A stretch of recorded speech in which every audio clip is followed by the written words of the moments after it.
noite, está começando pela rede CNT de televisão o Jogo do Poder, um espaço aberto para a discussão política. Nós, aqui da CNT, acreditamos que o debate, o contraditório, é ponto de partida para o exercício de um dos direitos mais fundamentais, o de ser informado com absoluta correção e transparência. Esse é o nosso propósito, esse é o propósito aqui do Jogo do Poder, que tenho o prazer de receber hoje o presidente da Alerj, deputado André Siciliano. Boa noite, deputado.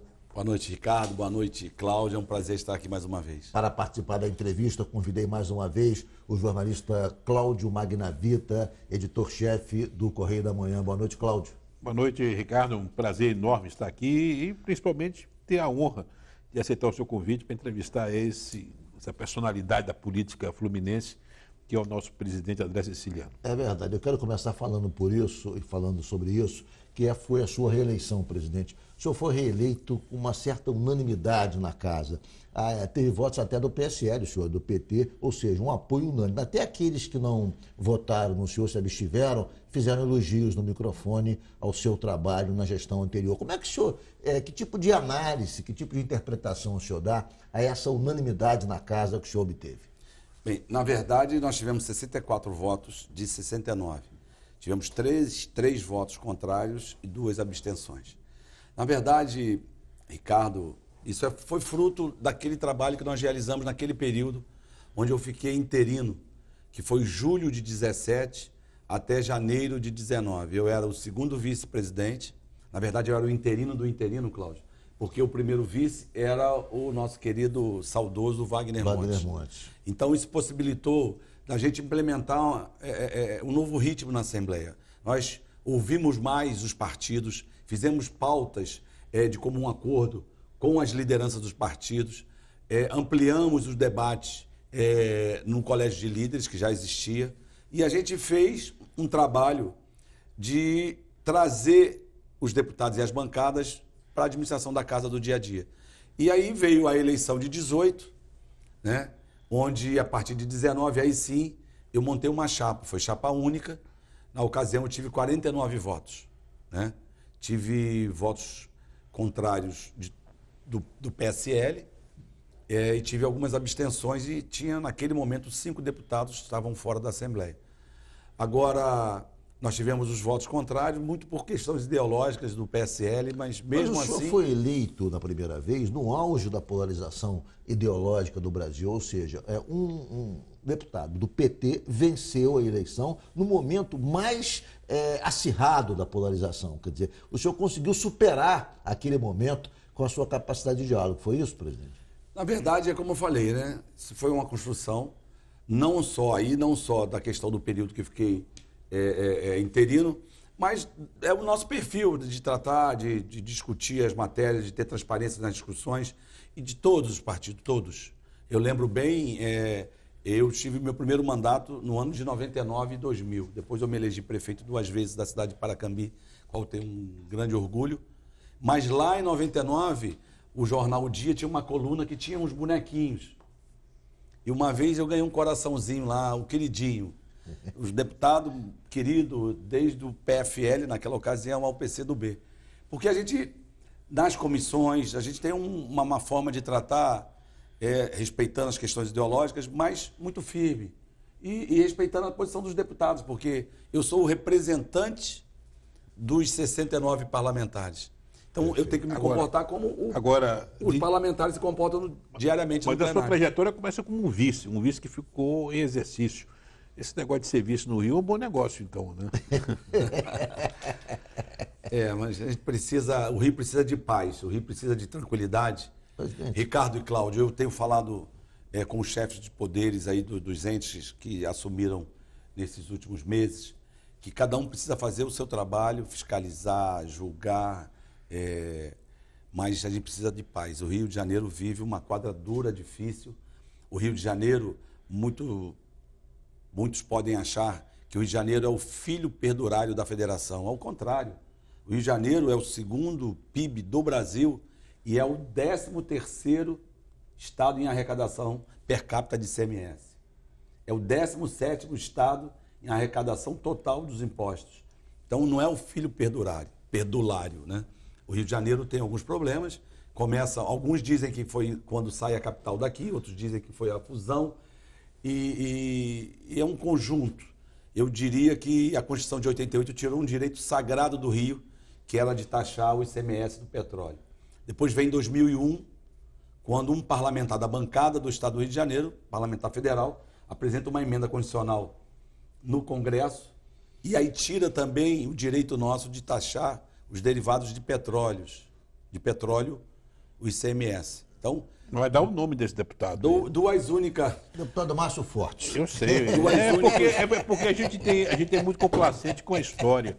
E essas sequelas que ficam, é bom a gente colocar no livro da história. Eu conheço o caso, verdade. Mas isso, por exemplo, dos derivados e combustíveis de 2001, isso tirou do Rio o direito de cobrar o ICMS na origem.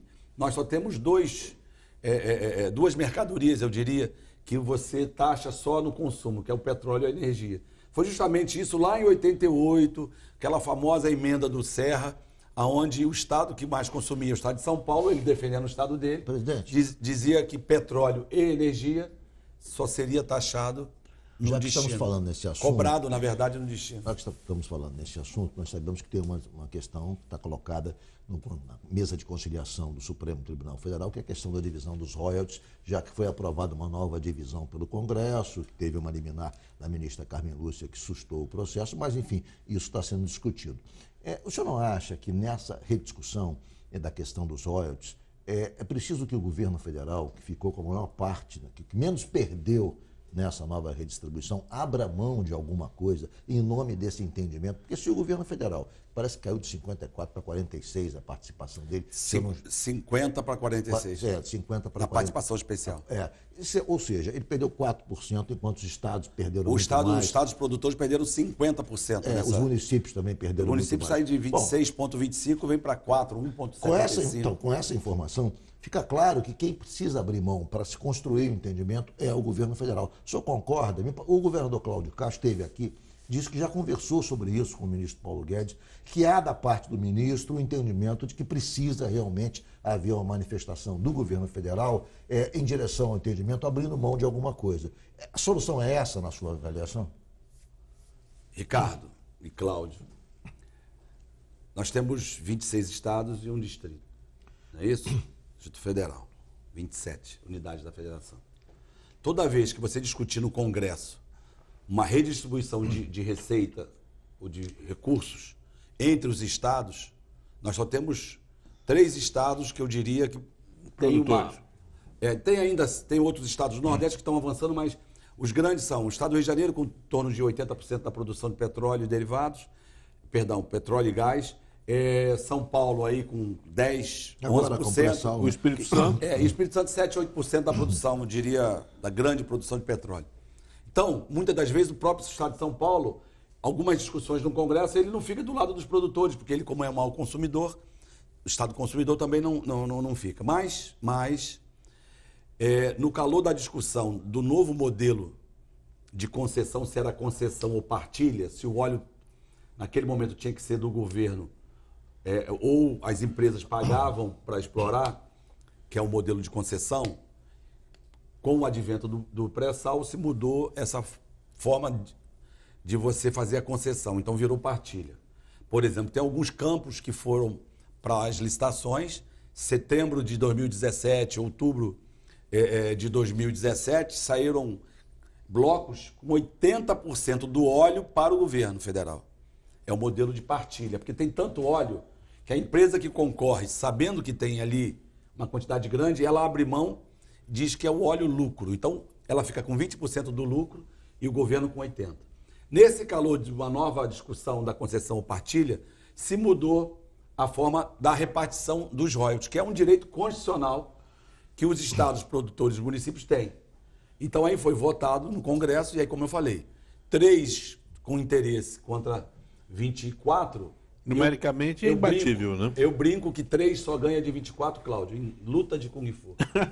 Porque deputado, toda vez que agora eu você botar... abriu, mas Se o você governo abriu. federal é dono dos royalties, porque do petróleo, do óleo, por que não abre mão dos royalties? Então, Porque, na verdade, parece que é uma... E o governo tem duas complementando participações. o papel É da dono Lege. do petróleo e ainda tem royalties. Não, e complementando, o papel da Lege foi muito importante, porque esse debate foi aberto na Lege, que botou Sim. nos pares, foi a locomotiva que puxou essa discussão, e depois o presidente esteve na audiência com o ministro Fux junto com o governador Cláudio Castro.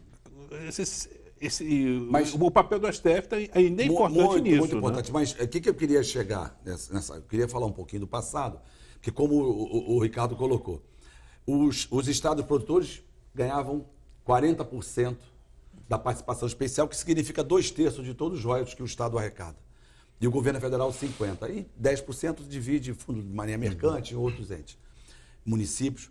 Com a nova redivisão, a participação especial sai de 40% para os estados produtores para 20%. O do governo federal de 50% para 46%.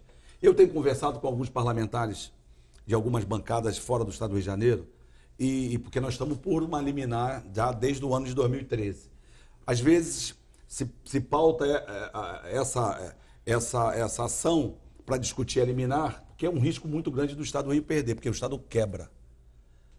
O estado do Rio de Janeiro quebra. O Rio tem alguns municípios produtores, por exemplo, um número de 2018, Cláudio, com a liminar mantida, com o direito anterior mantido, Macaé arrecadou em torno de 900 milhões de reais em 18. Com a nova divisão, arrecadaria 79 milhões. Quebra. Então, quebra. Então, eu tenho dito, e aí foi esse o motivo da gente trazer aqui, eu combinei com o governador Cláudio Castro, de nós fazermos um almoço, um jantar para o Arthur, para o nosso presidente da Câmara, Arthur Lira, que era que ele pudesse tentar uma concertação. Porque do jeito que está, vai se botar na pauta e vai ser retirado, porque não tem, quebra o estado do Rio de Janeiro. Quebra o Rio. Então é preciso fazer um mau acordo. Qual é o mau acordo? Poderia várias das opções, mas é poder contar daqui para frente ao governo federal, abrir mão, porque agora o óleo é dele. Pois é. E como mais de 70% da produção hoje do petróleo Se ele já é dono do óleo, para que já está no pré-sal, então ele ganha os royalties e ganha o óleo. Então a gente precisa ter no Congresso, na Câmara, à disposição do presidente. Do Pacto Federativo, há uma perspectiva que a Câmara ficou de discutir da reforma do Pacto Federativo, de se incluir esse debate do petróleo. Então, aí esse foi o motivo de nós conversarmos, eu e o governador Cláudio, com o Arthur Lira, para ele fazer isso, sentar, porque do jeito que está, ninguém vai ganhar. Passa um ano, dois, vai para a pauta e retira, porque isso quebra o Estado do Rio de Janeiro, quebra o Estado, que contribui anualmente com em torno de 170 bilhões de reais para a arrecadação do governo federal e retorna em torno de 35 bi anual. Quebra o Rio e não ajuda ninguém substancialmente. E aí quebra o Rio, quebra porque isso vai refletir lá. Por exemplo, Minas Gerais arrecada para o governo federal arrecada no estado de Minas mais ou menos 50 bi por ano, retorna 45, 48 bi por ano. Aqui são 170, 175 bi, volta 30, 34 ao ano. Então, não é um mau negócio quebrar o Estado do Rio de Janeiro. Então, nós temos o compromisso da parte do presidente da Câmara de sentar com as bancadas estaduais e tentar uma negociação para que a gente possa, por exemplo, taxar daqui para frente nos próximos... Ou seja, nós estamos com um piano pendurado para um fiapo de cordinha na cabeça das finanças do Estado, na iminência de uma... É verdade. Eu vou fazer um rápido intervalo. O Jogo do Poder volta já já, hoje com o presidente da Assembleia Legislativa do Rio, deputado André Siciliano.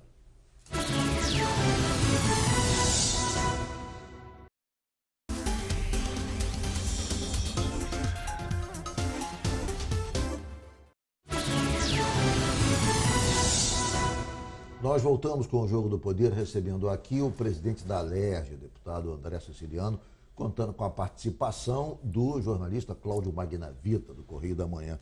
Presidente, a Alerj aprovou há uma semana um projeto bastante importante nesse momento de pandemia, que foi o projeto de sua autoria, por sinal, de auxílio emergencial à população, aos menos assistidos, por conta de toda a debacle provocada pela pandemia na economia do Brasil, especialmente do Rio de Janeiro. Eu queria que o senhor falasse, eu acho que é um dos primeiros, ou talvez o primeiro estado do Brasil a ter o seu próprio auxílio emergencial, no momento que não existe, inclusive o auxílio nacional foi suspenso em dezembro e agora está para ser retomado, e o Rio saiu na frente, vai implantar o auxílio emergencial. Complementando, esse auxílio, inclusive, do Estado passa a ser um paradigma e melhorou os números do federal.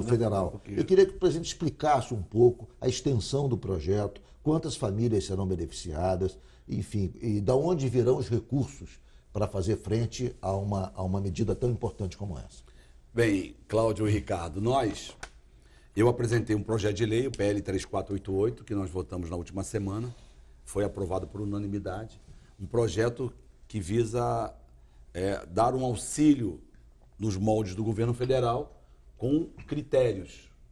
Então, nós procuramos buscar, por exemplo, o Estado do Rio de Janeiro tem em torno de 260 mil famílias na linha da pobreza e na linha da extrema pobreza que estão fora do Bolsa Família.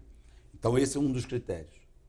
As famílias que estão no cadastro único, que têm as condicionantes para receber o Bolsa Família, não 300 mil famílias? Em torno de 260 mil. No primeiro momento falaram 360, 390, sim, mas os últimos números, em torno de 260 mil famílias. Nós temos, entre março e dezembro de 2020, pelo CAGED, em torno de 120 mil desempregados no estado do Rio de Janeiro. É o cadastro do registro de empregos, sim, e desempregados do governo federal, do Ministério. Então, esses são os dois alvos primeiros.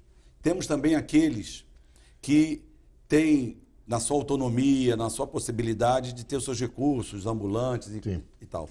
E alguns que chamamos invisíveis. Então, a gente acha que nós vamos ter lá em torno de 260 mil famílias, mais uns 120 mil desempregados. É bom que se diga, porque a gente foca o auxílio para que as pessoas que vão receber o auxílio, as famílias, não tenham outra renda, sim, não possam acumular outro benefício, mesmo o Bolsa Família ou o benefício federal que poderá vir. E é bom que venha. E a gente focou nos autônomos. Também no próprio projeto de lei, nós criamos pela AGRIO a possibilidade de financiamento de pequenas e microempresas ou de empreendedores individuais com financiamento de até 50 mil reais. Porque segundo a FEComércio, segundo a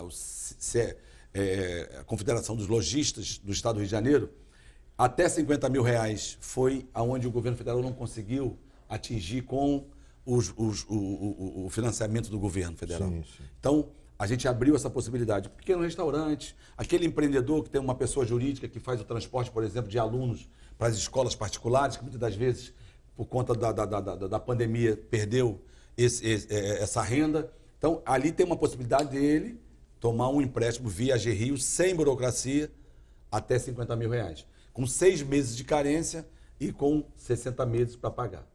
Então, nós procuramos criar as condicionantes. E qual é o desafio do projeto? O desafio é a fonte. Onde você vai buscar receita para fazer frente a esses gastos.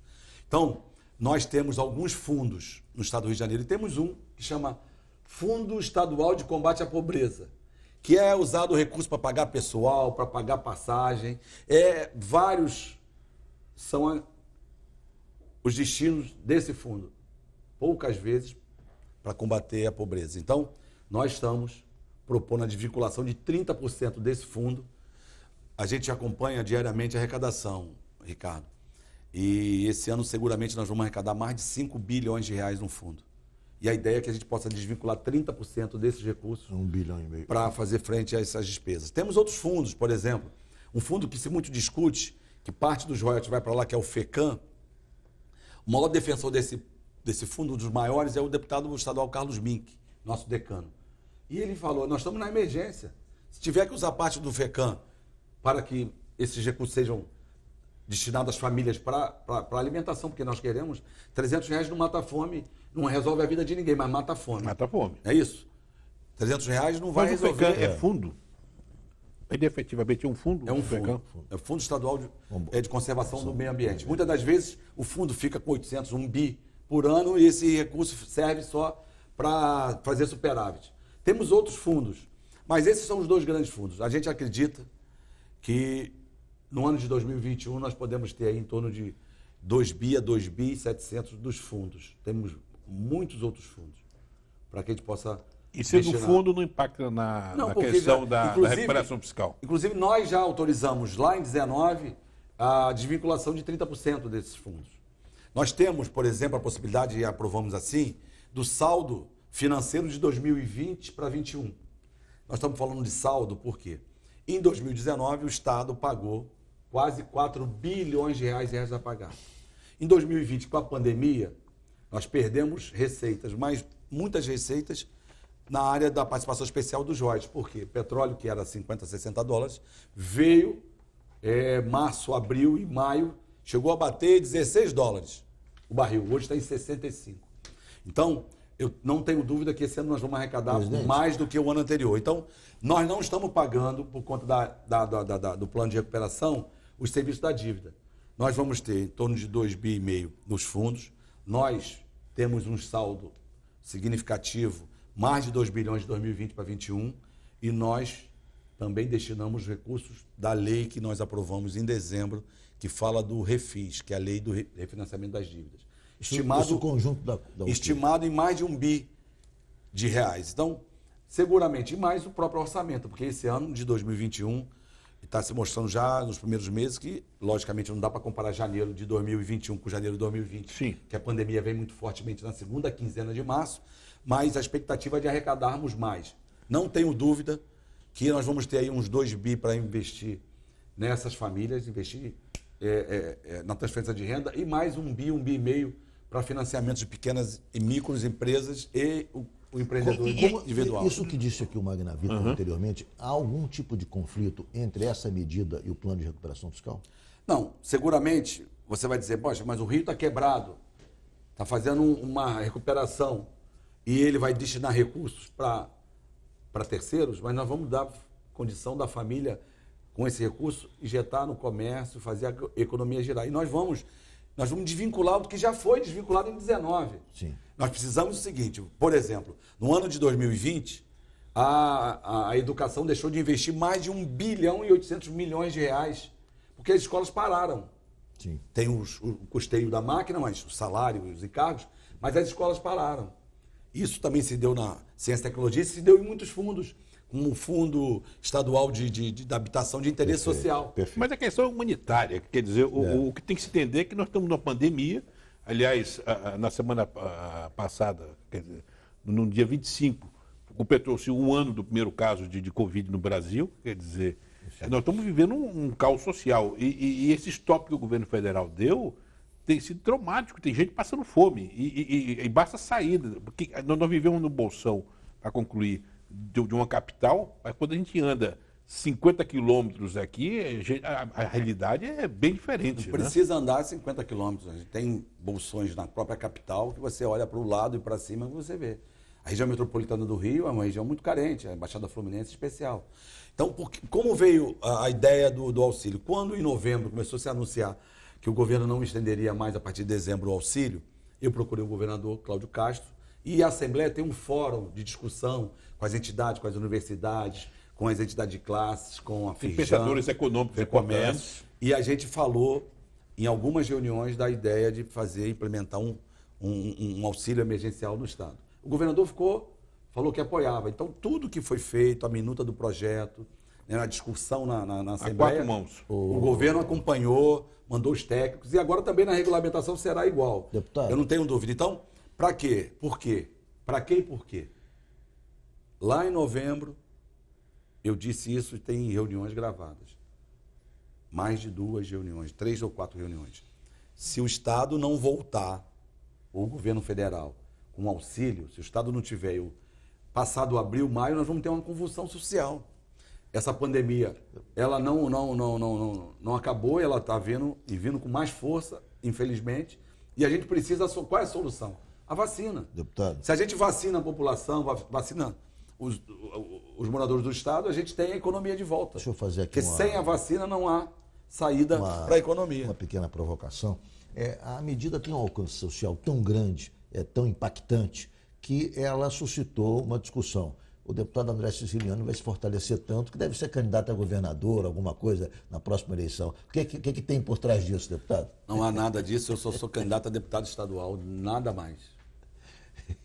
Eu acho, a gente tem esse problema, porque a classe política do Rio não enxerga a visibilidade da política pela política servindo o povo.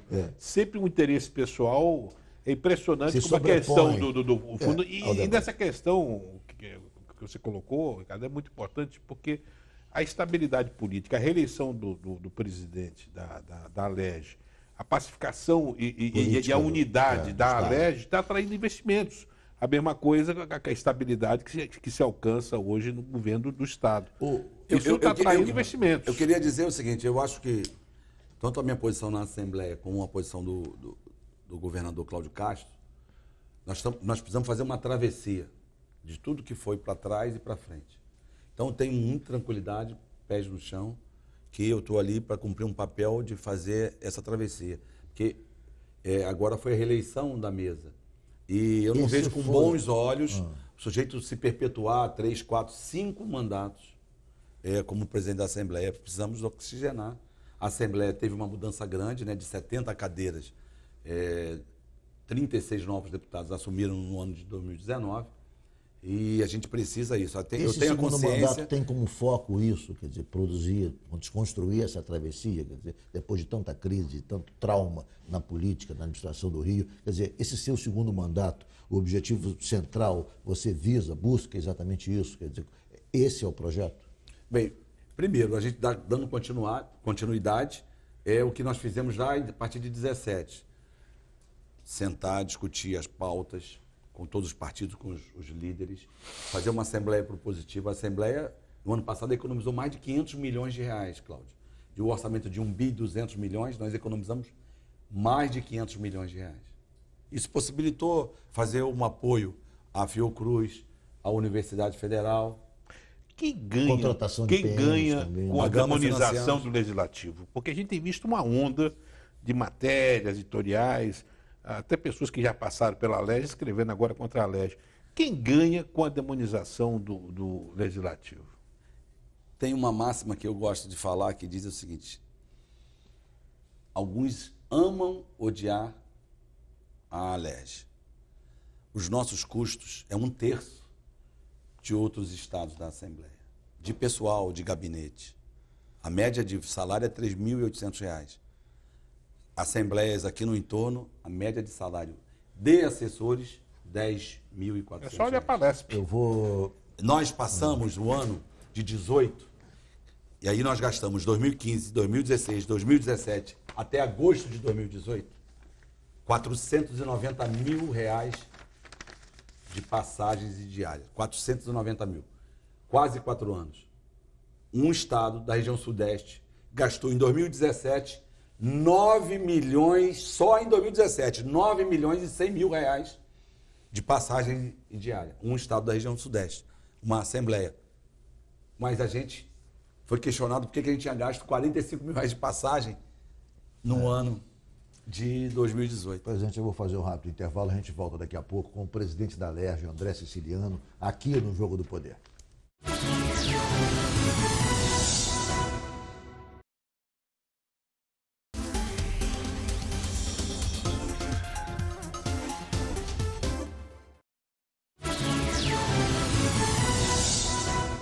Nós voltamos com o Jogo do Poder, recebendo aqui o presidente da Alerj, André Siciliano, contando com a participação do jornalista Cláudio Magnavita, do Correio da Manhã. Presidente, a crise por que passa o Rio de Janeiro, em boa medida, está imbricada, está ligada à quebra da Petrobras nos últimos tempos. O presidente da Petrobras, que está saindo, demitido, não demissionário, ele, em alguns momentos, quando participou de audiências públicas virtuais com a Alerj, se mostrou um pouco refratário há entendimento. A Alerj colocou, por exemplo, na questão objetiva da construção das plataformas P78, P79, do campo de Búzios, do pré-sal. A Alerj lançou uma campanha para que isso fosse contratado na indústria nacional, especialmente na indústria naval do Rio de Janeiro, e nessa audiência ele foi refratário, foi absolutamente pragmático, dizendo que a questão é só preço, e a Petrobras ia se guiar pelo preço. Bom, essa postura se reflete em várias situações que levou o presidente Bolsonaro a demiti-lo, dada a impossibilidade de convivência com esse tipo de postura absolutamente alheia aos interesses sociais, aos interesses econômicos da nação. Ele, obviamente, que só pensa, só visa o resultado do acionista. E um ano de home office. Exatamente, um ano de home office, ganhando bônus, criou bônus espetaculares para ele, para si próprio. A pergunta que eu faço é o seguinte: como é que o senhor vê essa mudança e que tipo de impacto efetivo? O presidente Lula, numa entrevista ontem que nós publicamos, disse que a Petrobras, a quebra da Petrobras, de certa maneira, responsável em boa medida pela situação difícil do Rio de Janeiro. Como é que o senhor vê tudo isso? Bem, primeiro voltamos um pouquinho em 2014. Lá, a partir do mês de agosto para setembro de 14, o petróleo, que o barril no mercado internacional custava $105, veio caindo e alcançou $28 em fevereiro de 2016. Então, com a queda do preço no mercado internacional do barril, veio também a Lava Jato, que eu sou favorável à Lava Jato, que tem que se investigar, prender, mas tem que se investigar e prender a pessoa física, não a pessoa jurídica. E o que a gente viu foi um ataque às grandes empresas do Brasil. Porque as grandes empresas, e no futuro isso vai ficar claro, estavam concorrendo com as grandes do setor de petróleo. Quer seja na hora de apoio de construção, plataformas e módulos e o serviço, quer seja na produção mesmo. Então isso vai ficar claro no futuro, por conta do pré-sal. O PIB do Estado do Rio de Janeiro, Ricardo e Cláudio, 1/3 é o setor do petróleo. Não só a prospecção do petróleo, a arrecadação dos royalties, mas toda a cadeia do setor. A hotelaria vive disso. 1/3. Então veio queda do preço internacional, veio a Lava Jato muito forte, pararam todos os empreendimentos do Estado. Em 2016, o Estado do Rio de Janeiro perdeu 29% da sua receita. 29%. Quebrou. Deu aumento a um número considerável de categorias dos servidores públicos a partir de 14, e justo. Na verdade, 42 categorias tiveram aumento. Isso, ao longo dos próximos, ao longo dos anos. Foi piorando. E aí veio a tempestade perfeita, queda de receita e aumento de custo. Por exemplo, em 2006, a folha dos ativos era da ordem de 7,7 bi, 2006. Em 16, 22 bi. Do inativo era 5,8 bilhões de reais, em 2016, 13 bi. Perdão, 16 bi. Bruta. Então, tempestade perfeita. Mas, agora eu estou ouvindo que a Petrobras se endividou por conta do congelamento do preço do petróleo. Eu acompanho um pouquinho. A Petrobras se endividou e se alavancou para explorar o pré-sal, que hoje está produzindo barril de petróleo a $4 e produção de 40, 50 mil barris de um forno. E essa com postura em altíssima relação... qualidade. O Presidente, petróleo... Boa E qualidade. essa postura absolutamente descomprometida da Petrobras em relação à indústria naval do Rio de Janeiro, como é que o senhor analisa esse ponto especificamente, que me parece que é um ponto que a Alerj tem se atido nesse debate? Vamos avançar um pouquinho na questão do presidente. Nós fizemos uma reunião, foi a primeira que participou o presidente, algumas outras com a ANP, mas em relação à diretoria da Petrobras, Castelo Branco. seu Roberto Castelo Branco. A gente questionando por que não fazer no Brasil as plataformas, mesmo as manutenções de equipamentos ou mesmo barcos. Eu tenho uma informação que eu não acredito que seja verdade, que mais de 90% das embarcações que prestam serviço para a Petrobras, mais de 90%, fazem manutenção fora do Brasil. Mais de 90%. A Petrobras hoje tem em torno de 350, 360 barcos à sua disposição. Fazem, mesmo com bandeira do Brasil, brasileira, a sua manutenção fora. Então, por exemplo, se a Petrobras exigir que os prestadores de serviço dela façam aqui a manutenção de 30% dos equipamentos no estado do Rio de Janeiro, a gente reabre todos os estaleiros. Então, os apelos nesse sentido, como é que foram recebidos? Aí ele só falava da questão que os acionistas, que o preço... Nós temos que levar em consideração que essa indústria é uma indústria de interesse estratégico de todos os países do mundo. Todos os países do mundo. Todos os países. Não tem um ou mais ou Uma menos. indústria que já gerou até guerra, né? Não, que gera com certeza, guerra. Que gera guerra. Então, quando ele fala que ele está indo lá na Singapura comprar uma plataforma, logicamente, você tem lá fora um financiamento a longuíssimo prazo de 100 anos, não tem o risco cambial, não tem os custos trabalhistas, e não é verdade que tem entrega pontual, porque as plataformas feitas os P75, P76 atrasaram alguns meses, alguns anos. Então não é essa coisa de atraso, é mentira, balela. Logicamente, pode ter uma diferença de custos, mas isso você vai ganhar. Na década de 70, Cláudio, o Brasil era o país, em relação aos estaleiros, o primeiro do planeta, na década de 70. E hoje nós estamos dependendo de lá fora, dos países... Não, e principalmente os essa asiáticos. demonização, você viu, Ricardo e presidente, agora mesmo a refinaria dos Estados Unidos está dando lucro. Está difícil até para o TCU justificar... Não, mas é pior do que você imagina, porque nós temos hoje uma autossuficiência no setor de petróleo. Nós somos exportadores de petróleo líquido. E ainda temos uma necessidade de importar diesel e pouco de gasolina, com as nossas refinarias a 90%, 95% da sua capacidade. Nós estamos operando em 60%, 70%. A Reduc tem 40% de ociosidade. Nós não, né? O governo decidiu importar a gasolina e exportar petróleo e reduzir o refino das refinarias. Ora, se você compra diariamente combustível, gasolina e diesel lá fora, você vai dolarizar. Mas nós temos autossuficiência, nós exportamos petróleo. O ano passado foram mais de 24 bilhões de dólares só a balança de superávit no setor de petróleo. Então, nosso custo maior é mão de obra e investimento. E isso é irreal. E sem falar... Isso é irreal. Você tem alguns equipamentos que você aluga em dólar, alguns insumos que você compra em dólar, mas 70% você tem da produção em real. Então, querer dizer que a Petrobras, lá atrás na Dilma, ela se endividou por conta do congelamento do preço, é mentira. O preço do bujão de gás é 30, 35 reais, está 90 reais.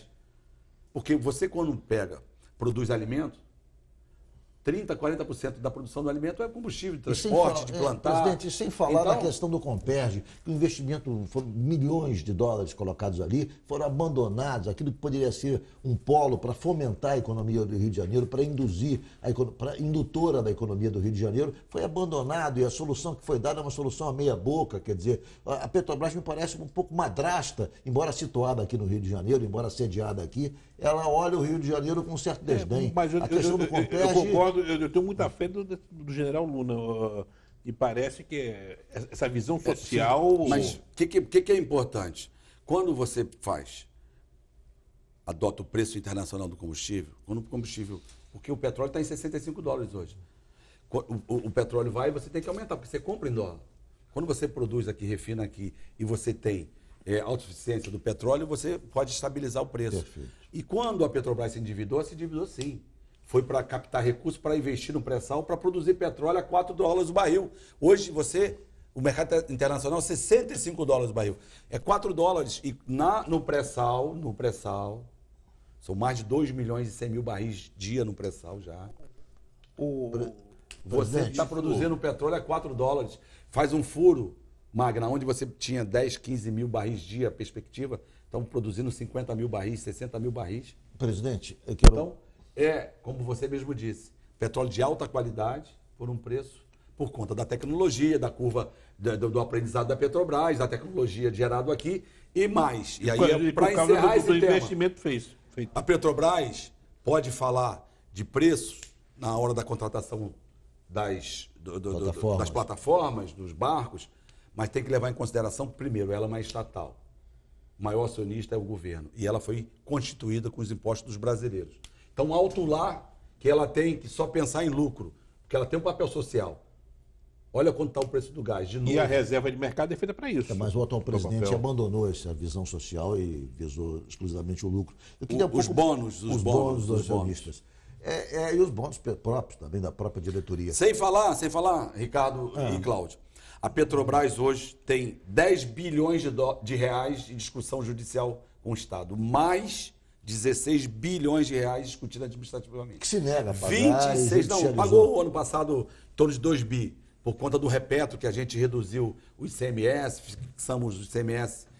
São 10 bilhões judicializados? 10 agora por conta do acordo, um pouquinho menos, mas deve estar por conta que isso é diariamente. Mas nós temos em torno de 10 bi judicializados e mais 16 bi administrativamente sendo discutido com a Petrobras. Eu vou fazer um rápido intervalo, o Jogo do Poder volta já já. Hoje, eu posso deixar uma pergunta, André Ricardo? Siciliano, presidente da Alerj. Eu posso deixar a pergunta para o próximo bloco? Pode ser, Magda. É que eu queria, já que falamos do mundo, falando de petróleo, eu queria falar do André Siciliano. Aliás, esse programa está sendo exibido no dia do aniversário dele. Exatamente, eu ia falar sobre isso no final do programa. Mas você ganhou de presente. Falou, parabéns, presidente. Hoje você ganhou de presente. Quantos anos o presidente está fazendo? 53. Você ganhou de presente, para você responder na volta, você ganhou de presente de aniversário uma ação, um movimento na justiça que restabeleceu uma tranquilidade e a verdade de algo pessoal. Quem leu no jornal só entendeu quando leu a matéria, porque a manchete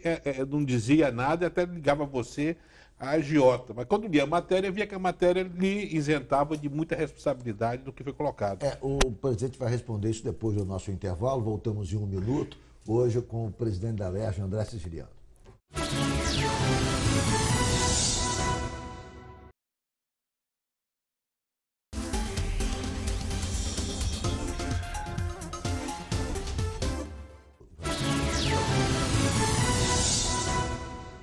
Voltamos com o Jogo do Poder, recebendo o presidente da Alerj, André Siciliano, contando uma participação do jornalista Cláudio Bagnavita, que é diretor, editor-chefe do Correio da Manhã, que deixou uma pergunta. Cláudio, por favor. Pois é, primeiro, parabéns ao seu aniversário, recapitulando.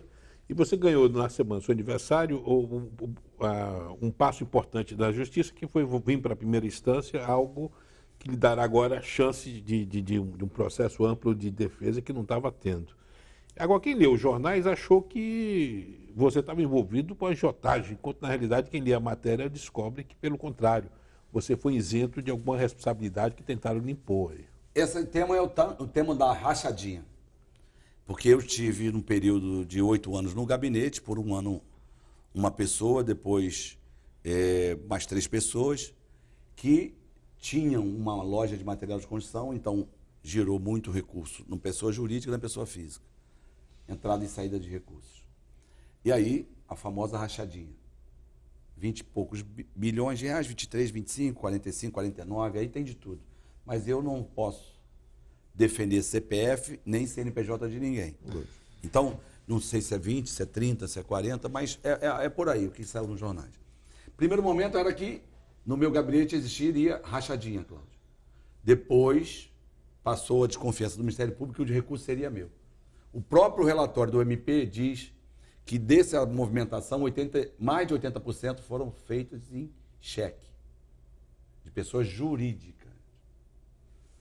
Que não houve relatório do Ministério Público Estadual, que não houve depósito fracionado em dinheiro e nem saque fracionado em dinheiro nessas contas. Então, primeiro era rachadinha, segundo o dinheiro era meu, depois, agora, no final do ano, setembro, outubro, que seria uma nomeação para, já não tinha mais rachadinha, já não tinha mais suspeita do recurso ser meu, as nomeações seriam para pagar uma dívida de 2002. Ora, o sujeito contrai uma dívida em 2002 e nomeia o sujeito em 2011 para pagar a dívida. Mas você havia sido prefeito de Paracambi nessa época, e 170 mil reais seria a dívida, segundo o Ministério Público, de 2002. Se eu fui prefeito de 2001 a 2008, se fosse para nomear para pagar a dívida, teria feito lá atrás. Então, a informação saiu da segunda instância e foi para a primeira instância. Significa que me tiraram do processo, que eu não estou mais como polo passivo do processo. É isso que eu ouvi e li nos jornais. Muitas das vezes, como disse o Cláudio, manchete é uma, reflete a matéria é outra. Mas eu tenho sempre As pessoas amam odiar a leste. Essa frase essa frase é emblemática, vai grudar. Não, mas eu quero dizer o seguinte, aproveitar aqui. No último bloco, pois não. Eu continuo confiando, Ministério Público e Tribunal de Justiça vão apurar e o político não pode ter medo de investigação. Nós estamos no último bloco, vamos agora mudar de assunto, ver se a gente faz uma varredura em algumas pautas importantes. Por exemplo, há no Rio de Janeiro uma bomba de efeito retardado em relação aos transportes públicos. As concessionárias estão tendo déficits incríveis na gestão, seja do metrô, seja das barcas, seja da supervia. Algumas ameaçam entregar a concessão ao governo do Estado. Eu queria saber qual é a análise real disso, qual é a situação real e que tipo de interferência nesse debate a Alerj está tendo para tentar conduzir isso de modo a não prejudicar na ponta a população que precisa desse tipo de serviço. O Correio da Manhã, Ricardo, inclusive, para colaborar com você, deu uma manchete: o metrô perde 30 milhões por mês. A pandemia ceifou o público do transporte. Qual é a situação? O que pode ser feito, presidente? Bem, primeiro é o seguinte, a gente tem que entender que o transporte público de massa no mundo inteiro é subsidiado. O governo investe. Por exemplo, o Rio compra as composições para o metrô e para a supervia, os trens. Não é isso? Sim. E as barcas, algumas, o Rio comprou também o Estado. Mas, por exemplo, o Estado de São Paulo está botando agora, só no transporte rodoviário, nos ônibus, R$1 bilhão. O Estado. O município, R$3 bilhões. O Estado do Rio não põe nada e o município do Rio nada. Injetar recurso na veia. O metrô chegou a ficar com 80% das suas composições sem passageiros. Caiu para 20%, 22%, 23% o percentual de passageiros. A supervia hoje está com 53% de transporte. A barca é caos. Então, a gente precisa sentar. Não, o BRT, todo dia vocês veem na televisão. Foi depauperado. Tem 2, 3 anos sem aumento. Muito por culpa mesmo das empresas lá atrás, ao invés de fazer a coisa direito, preferia fazer a coisa de forma não republicana. Então, o que a gente precisa ter é sentar os órgãos de fiscalização e controle do Estado, as concessionárias de serviço público dos modais, quer seja barca, metrô, rodoviário e mesmo ferroviário, porque isso está virando um barril de pólvora.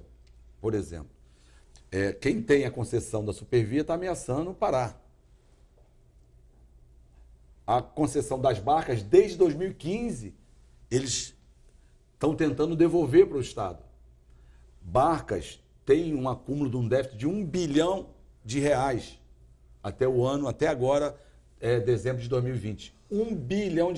O Estado, de alguma forma, para o futuro, vai ter que fazer frente a essa despesa. Então não adianta querer buscar só o aumento da tarifa, a gente precisa buscar um meio termo, sentar, e aí tem que sentar o Tribunal de Contas, o Ministério Público, o Estado, a Comissão de Transporte da Assembleia Legislativa e tentar um entendimento, porque isso está virando uma bola de neve. Esse é um assunto muito sensível, até porque isso pode explodir. O Ministério Público interpreta qualquer ação nessa direção como uma ação suspeita. Inclusive, quando o prefeito Eduardo Paes retirou o ISS ou reduziu significativamente o ISS das empresas de transporte, depois sofreu um revés porque aquilo recebeu uma investigação do Ministério Público. Ou seja, qualquer ação nesse campo merece uma atenção especial, porque fica sempre sob suspeição de que está se havendo, produzindo o Delmo Pio, algo, só porque propôs algo contra diálogo, o interesse né? público, né? O Delmo Pio, só porque propôs um diálogo do Ministério Público, já está levando a bordoada nas costas. Já tem uma ação, um procedimento de investigação. Mas esse é um assunto muito sério, um assunto que, como eu disse, no mundo inteiro tem subsídios. E às vezes não é um subsídio, é você estender a concessão, fazer uma parceria das composições, mas precisa buscar a solução, porque senão esse caos diariamente a gente vê na televisão. E se uma empresa dessa, uma concessionária dessa para, é caos. Presidente, como é que o senhor está vendo esses meses de gestão de Cláudio Castro? O senhor que foi presidente durante o período do Witzel, agora o senhor é presidente durante a gestão do Cláudio Castro. Cláudio Castro me parece que está tendo uma postura bastante moderada, equilibrada, restabeleceu, juntamente com a Alerj, um clima de harmonia no Estado. Mas eu queria saber qual é o seu depoimento sobre esse momento E, por exemplo, eu fui a Brasília nessa semana e está avançando na questão da recuperação fiscal, que é uma questão fundamental, importante para o Estado. Quer dizer, como é que o senhor está vendo a condução do Cláudio Castro em torno de temas tão sensíveis ao Rio de Janeiro como a recuperação fiscal? Qual é a sua análise? Primeiro, ele tem um foco na administração pública. Ele está buscando parceria, com humildade, buscando parceria com os poderes e mesmo com o governo federal, que é necessário. O Estado do Rio não sobrevive se não tiver uma parceria com o governo federal, seja ele de qualquer espectro político, ideológico. Sim. Ele precisa da parceria. Já visto agora o próprio regime de recuperação. Mas o que eu vejo de melhor é porque acalmou o governo, não tem lá aquelas pessoas que ficavam arrumando problema 24 horas, está com foco na administração e buscando a parceria e as soluções. Como eu disse, eu acho que na Assembleia, tudo que a Assembleia viveu nos últimos anos, a gente tem um papel de fazer essa travessia. E o próprio Cláudio, né? E eu estou vendo mais foco, mais vontade e uma unidade maior nos secretários, porque no governo anterior a gente ajudou muito. Né? Nós ajudamos desde 18 no final com a votação do orçamento, em 19 com algumas alterações de legislação que fizemos para dar mais receita ao Estado. Nós ajudamos muito o Witzel, tanto ajudamos o Cláudio. Mas a diferença é que tem paz, tranquilidade e foco na administração. Tem gestão. Ô, Ricardo, uma pergunta rapidinho para o presidente. É a última, né? Então, Porque você, aliás, uma observação rápida também. Vê como a gente já não fala mais do Witzel, né? Ele está virando um espectro da política carioca. Presidente, você falou em gestão, você tem um braço direito lá, que é o Wagner Witzel. Aliás, ele está aí com a Alerjão para ser inaugurado, que vai ser uma mudança da política na visibilidade da Alerj. Você abre mão do Witzel, já que o nome dele está sendo cotado para TCE, para TCM, para ser conselheiro de tribunal, você apoia abrir mão do seu braço direito para que ele possa alcançar esse reconhecimento aí? Primeiro dizer que o Witzel passou aí, vem desde 99 na administração pública, foi secretário de Estado, depois presidente de companhia como a SEDAI. Sim. E passou aí muito bem. O Witzel é um técnico, o Witzel é uma pessoa administrativamente muito boa. A gente discute muito, muitas das vezes, muito mesmo, porque eu também cobro, eu sou presente, eu chego cedo, saio tarde, eu cobro, eu vejo e eu acompanho. Então, é um bom técnico, é uma pessoa que, como eu disse, passou esse período todo aí. Uma reserva moral. É um sobrevivente desse período aí dos últimos 20, 25 anos. Então você presidente, mas você não respondeu. TCM ou TCE, você abre mão? O Witzel tem muito a contribuir ainda com a política, com a gestão pública. nós Talvez possa ser também estamos encerrando o programa, mas já que ele falou na questão do Alerjão, a transferência da Alerj, a última pergunta, porque já estourou o tempo. A transferência da Alerj para o novo prédio, o novo plenário, vai ser quando, presidente? Eu acredito que mais uns 30, 45 dias o plenário vai estar pronto. O plenário está pronto, mas está botando agora os equipamentos, né? Do painel, e as bancadas. Agora, nesse instante, está acontecendo. Eu acho mais uns 30, 45 dias. Nós, a partir de segunda-feira, vamos ter os Swifts, toda a rede lógica funcionando, mas eu já estou há 2 semanas trabalhando e já tem alguns deputados ocupando os gabinetes. Outra pergunta rápida. O prédio do Palácio Tiradentes vai ser emprestado à Câmara de Vereadores para funcionar como Câmara de Vereadores, enquanto o Palácio Pedro Ernesto sofre uma reforma. Isso vai ser 8 meses. E depois será um museu? 1 ano e 5 meses. Museu da Democracia. Perfeito. Presidente André Siciliano, muito obrigado por ter comparecido. Um grande abraço. Felicidades, seu aniversário. 53 anos. Foi um prazer recebê-lo aqui. Mas não era para dizer a idade, Ricardo. Mas não era para dizer a idade. Eu cometi essa inconfidência aqui para os telespectadores. Muito obrigado por ter comparecido. Muito obrigado a todos também. Obrigado, Ricardo. Obrigado, Cláudio. Obrigado a vocês que estão nos acompanhando até essa hora aqui. É sempre um prazer. E como eu disse aqui durante a entrevista, o Rio precisa de paz. Cada ente precisa fazer o seu trabalho, cada poder precisa fazer as suas obrigações, mas precisamos ter tranquilidade para que a gente possa sair, tirar o estado da inércia, voltarmos a crescer, gerar empregos e vacina, vacina e vacina. Muito obrigado, Cláudio Bagnavita. Obrigado. Foi um prazer recebê-lo. Obrigado a você que nos acompanhou de casa pela rede CNT de televisão. O Jogo do Poder volta no próximo domingo, às 11 da noite. Muito obrigado pela sua audiência e até lá.